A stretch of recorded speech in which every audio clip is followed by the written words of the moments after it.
Ang bawat Kristiyano ay taong may kapayapaan sa puso at nagiging daan siya ng kapayapaan sa kapwa at sa lipunang kanyang ginagalawan.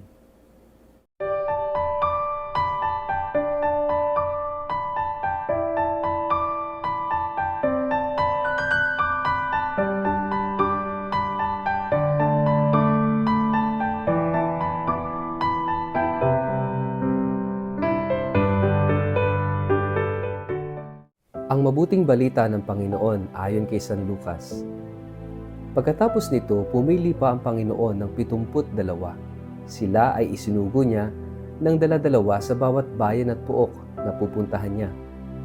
Sinabi niya sa kanila, napakarami ng aanihin, ngunit kakaunti ang mga mag-aani. Idalangin ninyo sa may-ari ng aanihin na magpadala siya ng mga mag-aani. Umayo kayo, isinusugo ko kayong parang mga tupa sa gitna ng mga asong gubat. Huwag kayong magdala ng lalagyan ng pera, balutan o sandalyas. Huwag na kayong tumigil upang bumati kanino man sa daan. Pagpasok ninyo sa alinmang bahay, sabihin muna ninyo, maghari nawa ang kapayapaan sa bahay na ito. Kung maibigin sa kapayapaan ang nakatira roon, tatanggapin nila ang kapayapaan. Ngunit kung hindi, babalik sa inyo ang inyong pagbabasbas. Makituloy kayo sa bahay na iyon at huwag kayong magpapalipat-lipat ng tinutuluyan. Kainin ninyo at inumin ang anumang ihain sa inyo sapagkat ang manggagawa ay karapat-dapat tumanggap ng sahod. Pagpasok ninyo sa isang bayan at tinanggap kayo, kainin ninyo ang anumang ihain sa inyo.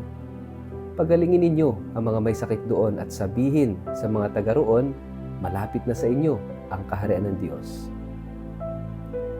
Ang mabuting balita ng Panginoon.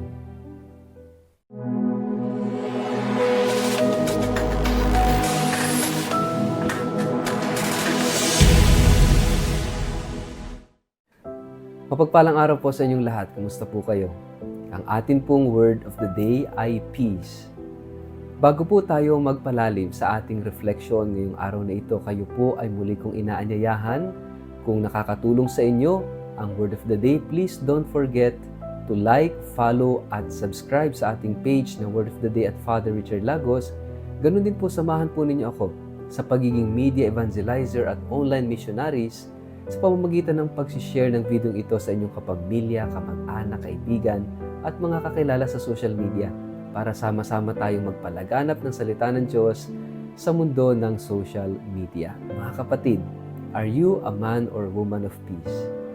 Ang pagiging man or woman of peace ay kakambal na ng pagiging Kristiyano. At yan ang sinasabi sa ating gospel ngayong araw na ito as we celebrate the feast of St. Luke. Napakahalaga na maging malinaw sa atin that every Christian is a man or a woman of peace.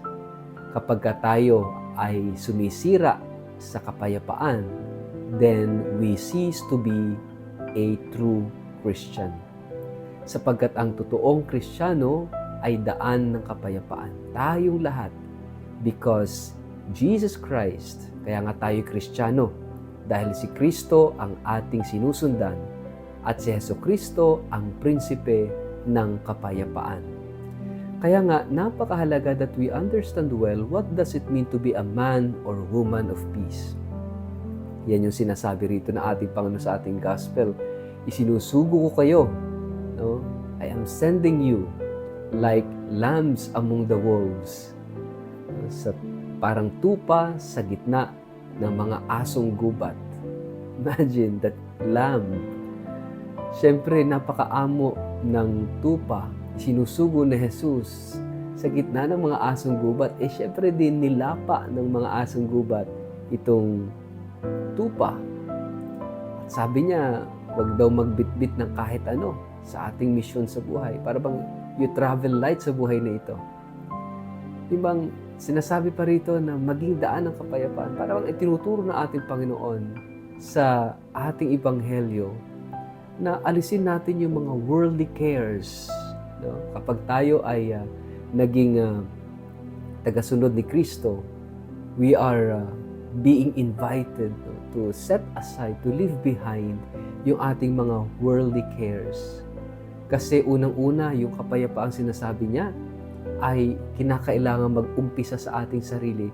And if we are full of ourselves, if we are full of worldly cares, hindi tayo magkakaroon unang-una ng kapayapaan sa ating puso. Palagi tayong mababagabag. And number one is our security. Kaya nga sabi niya, lamb among the wolves, tupa sa gitna ng mga asong gubat. It means we have to surrender to God all our insecurities. Yung bang, kasi kapag napangunahan po tayo ng mga insecurities, alam niyo po, hindi na tayo makakasunod kay Kristo. Bakit? Ang tendency natin, protektahan na lang yung ating sarili, isipin na lang yung ating sarili. Siguro naka-encounter naman na kayo ng taong punong-puno ng mga insecurities sa katawan, sa kanyang buhay. Ang hirap po, di po ba? Ang hirap pakitunguhan, para bang kapag ang isang tao insecure, parang palaging war freak, parang palaging may kompetisyon, may pagtutunggalian, and there will be no peace. Ay napakahalaga that we surrender to God even our own securities. At sabi ng Panginoon, huwag ka na magdala ng kung ano-ano sa iyong paglalakbay. So we have to surrender our comforts. Kasi kung ang hinahanap natin ay comfortable life, hindi na tayo magre-reach out sa iba. Doon na lang tayo sa sarili nating mga tahanan, sa the comfort of our homes. At hindi na tayo magre-reach out, mawawala na tayo ng pakialam sa iba. And hindi ibig sabihin na you are a man or woman of peace, ay mawawalan ka na ng pakialam sa iba. Basta ako, okay ako, basta hindi ako gumagawa ng masama, okay na yun. No. Kasi gumagawa tayo dapat ng mabuti. No? So kapag ka tayo ay concerned lang sa ating sariling comfort and security, we will never be a man or a woman of peace. Because peace is not only absence of war, peace is not only about walang nangyayaring gulo sa ating lipunan. Peace is more about presence. It is more about the presence of God sa buhay natin. At ano ibig sabihin ng presence of God sa buhay natin? No? Ibig sabihin, kapag ikaw ay mayroong kapanatagan, mayroong kapayapaan sa iyong puso, it means nanduroon sa iyo ang Diyos. It means you are also called to bring God, to share God in the life of other people. And that is our mission. Kaya nga si San Lucas, naging mission niya is to become an evangelist. Evangelization means to bring Christ, to bring the Word of God, and that means it gives peace. Kasi kung nasaan si Jesus, kung nasaan ang Diyos, nanduroon ang kapayapaan. Kapag wala ang Diyos, walang kapayapaan. Because peace is more about presence, the presence of God. Kaya nga magandang tingnan natin mga kapatid, kung kailan tayo walang kapayapaan sa puso at sa ating buhay, ito yung kung kailan din wala ang Diyos sa buhay natin. Where there is no peace, there is no God. Where there is no God, there is no peace. Kaya kung gusto nating magtamo ng tunay na kapayapaan, ibalik natin ang Diyos. Kailangan natin ang Diyos upang sa ganoon, tayong lahat maging daan ng kapayapaan.